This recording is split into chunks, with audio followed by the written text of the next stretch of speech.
ചേർത്തലയിലെ മെഹർ മന്തി ഇപ്പോൾ എയറിലാണ്. മെഹർ മന്തി എന്ന് പറയുന്ന സ്ഥാപനം ഭഗവാൻ ശ്രീകൃഷ്ണനെ വികലമായി ചിത്രീകരിച്ചു എന്നുള്ളതാണ് ഒരു പ്രധാനപ്പെട്ട ആരോപണമല്ല, അവരുടെ ഒരു കാർഡിൽ അത് വ്യക്തമായി തന്നെ നമുക്ക് മനസ്സിലാക്കാൻ സാധിക്കും.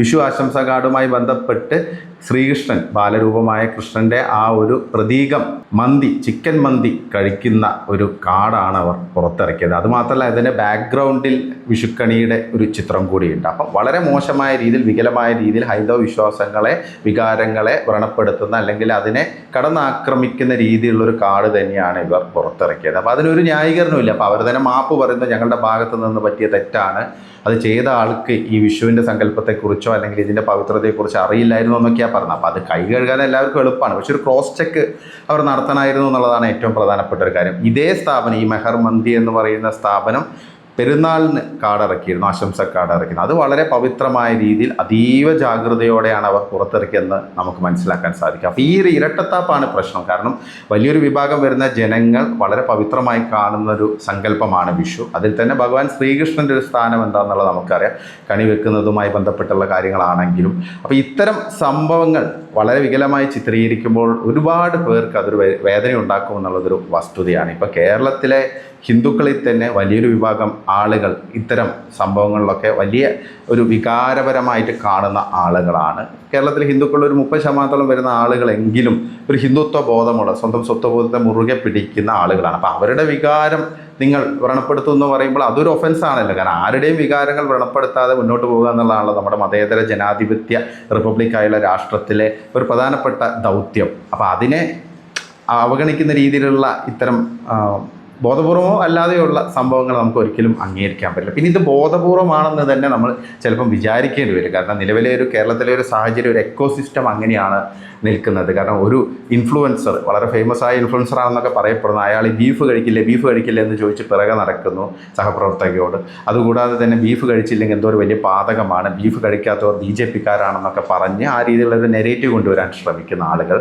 എന്നാൽ സ്വന്തം മതത്തിൻ്റെയും വിശ്വാസത്തിൻ്റെയും കാര്യം വരുമ്പോൾ അല്ല, അത് എനിക്ക് പറ്റില്ല, പോർക്ക് ഞാൻ കഴിക്കില്ല, എൻ്റെ കിതാബിൽ പറയേണ്ടതെന്ന് പറഞ്ഞു. അപ്പോൾ ഈ ഇരട്ടത്താപ്പ് തന്നെയാണ് കേരളത്തിലെ ഏറ്റവും വലിയ പ്രധാനപ്പെട്ട പ്രശ്നം. കാരണം ഈ തരത്തിലുള്ള സാംസ്കാരിക അധിനിവേശം, ഈ അറബിക് വഹാബി സാംസ്കാരിക അധിനിവേശം ഇവിടെ കൃത്യമായിട്ട് തന്നെ കടത്താനുള്ള ശ്രമങ്ങൾ നടക്കുന്നുണ്ട്. അപ്പോൾ അതിനെ ആ രീതിയിൽ നമ്മൾ കണ്ടാൽ മതി, അത് മൈൻഡ് ചെയ്തൊക്കെ നമ്മൾ നമ്മുടെ രീതിയുമായിട്ട് മുന്നോട്ട് പോവുക. പക്ഷേ ഇത്തരം ഈ പറയുന്ന ഈ നാടിൻ്റെ സംസ്കാരത്തെ ഈ രീതിയിൽ ചിത്രീകരിക്കുമ്പോൾ, വികലമായി ചിത്രീകരിക്കുമ്പോൾ എന്തായാലും പ്രതിഷേധം ഉയരും. പിന്നെ ഇതൊക്കെ ഒരു നെഗറ്റീവ് പബ്ലിസിറ്റിയുടെ ഭാഗം കൂടിയാണ്. ഇന്നിപ്പം BJP-ക്കെതിരെ വിമർശനം നടത്തുക, ഹൈന്ദവ പ്രതീകങ്ങളെ വിമർശിക്കുക എന്നുള്ളതൊക്കെയാണ് ഒരു പല ആളുകളുടെയും ഒരു പ്രധാനപ്പെട്ട ടാക്ടിക്സ്. അതുവഴി നല്ല പോപ്പുലാരിറ്റി ലഭിക്കും, നെഗറ്റീവ് പോപ്പുലാരിറ്റി ലഭിക്കും. ഇപ്പോൾ ഈ മെഹർ മന്തി എന്ന് പറയുന്ന സ്ഥാപനം ചേർത്തലയിലുള്ള സ്ഥാപനമാണെന്ന് തോന്നുന്നു. എത്ര പേർക്ക് അറിയായിരുന്നു എന്നുള്ളത് സംശയമാണ്. ആ മേഖലയിൽ ചിലപ്പോൾ അറിയാൻ സാധിക്കും, പക്ഷെ അതിനപ്പുറത്തേക്ക് ആ സ്ഥാപനത്തെക്കുറിച്ച് വലിയ അറിവൊന്നും ഉണ്ടാവില്ല. പക്ഷേ ഇന്നിപ്പോൾ സോഷ്യൽ മീഡിയയിൽ വലിയ ചർച്ചയായി മാറിയിരിക്കുകയാണ് മെഹർ മന്തി. എല്ലാവർക്കും അറിയാം ഏതാണ് ഈ സ്ഥാപനം എന്നുള്ളത്.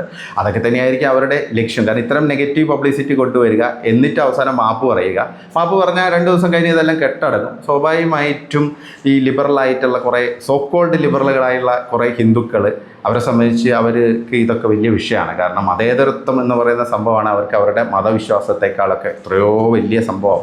അപ്പോൾ അതുകൊണ്ട് തന്നെ ഇത്തരം ആളുകളൊക്കെ ആ ഷോപ്പിലേക്കൊക്കെ വലിയ തോതിൽ വരാനുള്ളൊരു സാധ്യതയുണ്ട്. പിന്നെ ജിഹാദി മൗദൂദിയൻ മൈൻഡ് സെറ്റുള്ള ആളുകൾ എന്തായാലും വരും എന്നുള്ളത് ഉറപ്പാണ്. കാരണം അവരെ സംബന്ധിച്ചിടത്തോളം പലപ്പോഴും ഹിന്ദുത്വ വിമർശനം എന്ന് പറയുന്നത് ഹിന്ദു വിമർശനമാണ്. അവർക്ക് ഓപ്പണായിട്ട് അത് പറയാൻ പറ്റില്ല എന്നുള്ളതാണ്. കാരണം ഹിന്ദു സ്വത്വബോധത്തെ അല്ലെങ്കിൽ ഹിന്ദു പ്രതീകങ്ങളെ കടന്നാക്രമിക്കുക എന്നുള്ളതാണ് ഈ മൗദൂദിയൻ അജണ്ടയുടെ ഒരു പ്രധാനപ്പെട്ട റോള്. നമുക്കറിയാം മീഡിയ 1 ചാനൽ ഓണത്തിനും വിഷുവിനൊക്കെ ഏത് രീതിയിലാണ് ഇത്തരം ഹിന്ദു ആ ഒരു പ്രതീകങ്ങളെയൊക്കെ വികലമായി ചിത്രീകരിക്കാൻ ശ്രമിക്കുന്നത്. അത് ഇൻഡയറക്റ്റ് ആയിട്ടായിരിക്കും. കാരണം ബീഫ് വിളമ്പുക, എന്നിട്ട് സദ്യക്ക് ഒപ്പം ബീഫ് കൊടുക്കുക. ഇപ്പം ഭക്ഷണ സംസ്കാരം ഓരോ ആളുകളുടെയും വ്യക്തിപരമായുള്ള ചോയ്സ് തന്നെയാണ്. ഇപ്പം ഇവിടെ ചില ചോദ്യം വരുന്നുണ്ട്. അതായത് അല്ല, അതിപ്പോൾ എന്താ വിഷുവിന് മലബാറിൽ ചിക്കനും മട്ടനൊക്കെ വാങ്ങുന്നില്ലേ, ബീഫ് വാങ്ങുന്നില്ലേ എന്നൊക്കെ പറയുന്നുണ്ടാവും. പക്ഷെ ഒരു കാര്യം ആലോചിക്കേണ്ടത്, ഈ പറയുന്ന കണി വെക്കുന്നതുമായി ബന്ധപ്പെട്ട് അതൊരു കൊയ്ത്തുത്സവം കൂടിയാണ്. അപ്പോൾ സ്വാഭാവികമായിട്ട് അവിടെ വളരെ പവിത്രമായിട്ടാണ് ആളുകൾ ഈ ഒരു പ്രോസസ്സ് ചെയ്യുന്നത്. അപ്പം ഭഗവാൻ ശ്രീകൃഷ്ണൻ്റെ ആ രൂപത്തിനും ആ ഒരു പവിത്രത ഉണ്ട് എന്നുള്ളതാണ്. അപ്പം ഒരിക്കലും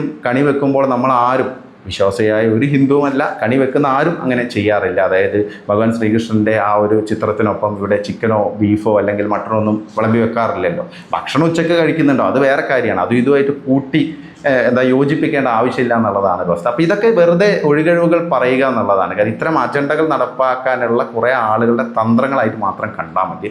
എന്തായാലും ഇതൊക്കെ വളരെ മോശമായുള്ള ഒരു പ്രവണതയാണെന്നുള്ള കാര്യത്തിൽ സംശയമില്ല. ഇതിപ്പോൾ കുറേ കാലമായിട്ട് കേരളത്തിൽ ഇതേ രീതിയിലുള്ള കുറേ സാംസ്കാരിക അധിനിവേശങ്ങൾ, ഹൈന്ദവ സ്വത്വങ്ങളെ അല്ലെ ഹൈന്ദവ പ്രതീകങ്ങളെ അവഹേളിക്കൽ, ഇതെല്ലാം തുടർന്നുകൊണ്ടിരിക്കുക. അപ്പോൾ ബിഗ് ടി വി എന്ന് പറയുന്ന ചാനൽ സുജയ പാർവതി എന്ന് പറയുന്ന വലിയ സ്വയം പ്രഖ്യാപിത സംഘി എന്നൊക്കെയാണ് അറിയപ്പെടുന്നത്, സംഗിണി എന്നൊക്കെയാണ് അറിയപ്പെടുന്നത്. അപ്പോൾ അവർ എക്സിക്യൂട്ടീവ് എഡിറ്ററായുള്ള ചാനലിലാണ് കഴിഞ്ഞ ദിവസം വളരെ മോശമായ രീതിയിൽ ശ്രീകൃഷ്ണനെ വികലമായി ചിത്രീകരിക്കുന്ന രീതിയിലുള്ള ഒരു പരിപാടി ഉണ്ടായിരുന്നത്.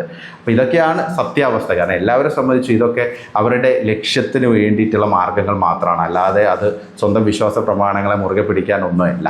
പിന്നെ കേരളത്തിലെ നല്ലൊരു വിഭാഗം ജനങ്ങൾ, ഇപ്പം പണ്ടത്തെ പോലെയല്ല, ഒരു 10-30% വരുന്ന ഹിന്ദുക്കൾ, അതായത് ആകെയുള്ള ഹിന്ദുക്കൾ ഒരു 30% പേരെങ്കിലും ഏറ്റവും ചുരുങ്ങിയത് ഹിന്ദു ബോധം പുലർത്തുന്നവരാണ്. അവരെ സംബന്ധിച്ച് അവരുടെ ഹൈന്ദവ സംസ്കാരം മുറുകെ പിടിച്ച് അത് പറയാൻ ഒരു മടിയില്ലാത്തവരാണ്. അപ്പോൾ അവരെ സംബന്ധിച്ച് അവർക്ക് ഇതൊരു വൈകാരിക വിഷയം തന്നെയായിരിക്കും. അല്ലാത്തവർക്ക് ഇതൊരു വിഷയമായിരിക്കില്ല. അത് നമ്മൾ മൈൻഡ് ചെയ്യേണ്ട ആവശ്യമില്ല. അപ്പോൾ അതുകൊണ്ട് പണ്ടത്തെ പോലെ ഇത്തരം സംഭവങ്ങളൊന്നും ഇനി ഈ നാട്ടിൽ അത്ര എളുപ്പത്തിൽ ചെയ്യാൻ പറ്റില്ല എന്നുള്ളതൊരു വസ്തുത തന്നെ. പ്രതിഷേധം സ്വാഭാവികമായിട്ട് വരും. അപ്പോൾ അതിനെ ആ രീതിയിൽ നേരിടുക എന്നുള്ള, പ്രത്യേകിച്ച് ഒരു ബിസിനസ് സ്ഥാപനമാകുമ്പോൾ അത്രയും കെയർഫുള്ളായിട്ട് കാര്യങ്ങൾ സമീപിക്കേണ്ടതുണ്ട്. അപ്പോൾ അതൊക്കെ ബോധപൂർവമാണെന്നുള്ള ചിന്ത ജനങ്ങൾക്കിടയിൽ ഉണ്ടായാലും അത്ഭുതപ്പെടേണ്ടതില്ല. കാരണം ഇത് തുടർച്ചയായിട്ട് ഒരു മതത്തെ മാത്രം അവഹേളിക്കുന്നു എന്നുള്ളതാണ് ഏറ്റവും പ്രധാനപ്പെട്ട ഒരു കാര്യം. എന്തായാലും ചേർത്തലയിലെ മെഹർ മന്തി മാത്രമല്ല, വേറെയും കുറേ മന്തി കടകളൊക്കെ ഇതേപോലെ അവഹേളനമൊക്കെ നടത്തിയിട്ടുണ്ടും ഈ കൃഷ്ണനെ അവഹേളിക്കുന്ന രീതിയിലുള്ള പോസ്റ്റുകളും കാർഡുകളൊക്കെ ഇറക്കിയിട്ടുണ്ടെന്നൊക്കെയാണ് മനസ്സിലാകുന്നത്. പക്ഷേ അത്രത്തോളം നമുക്കറിയില്ല അതിൻ്റെയൊക്കെ ആധികാരികത. ചിലതൊക്കെ ഫേക്ക് ആണെന്നൊക്കെ പറയുന്നു.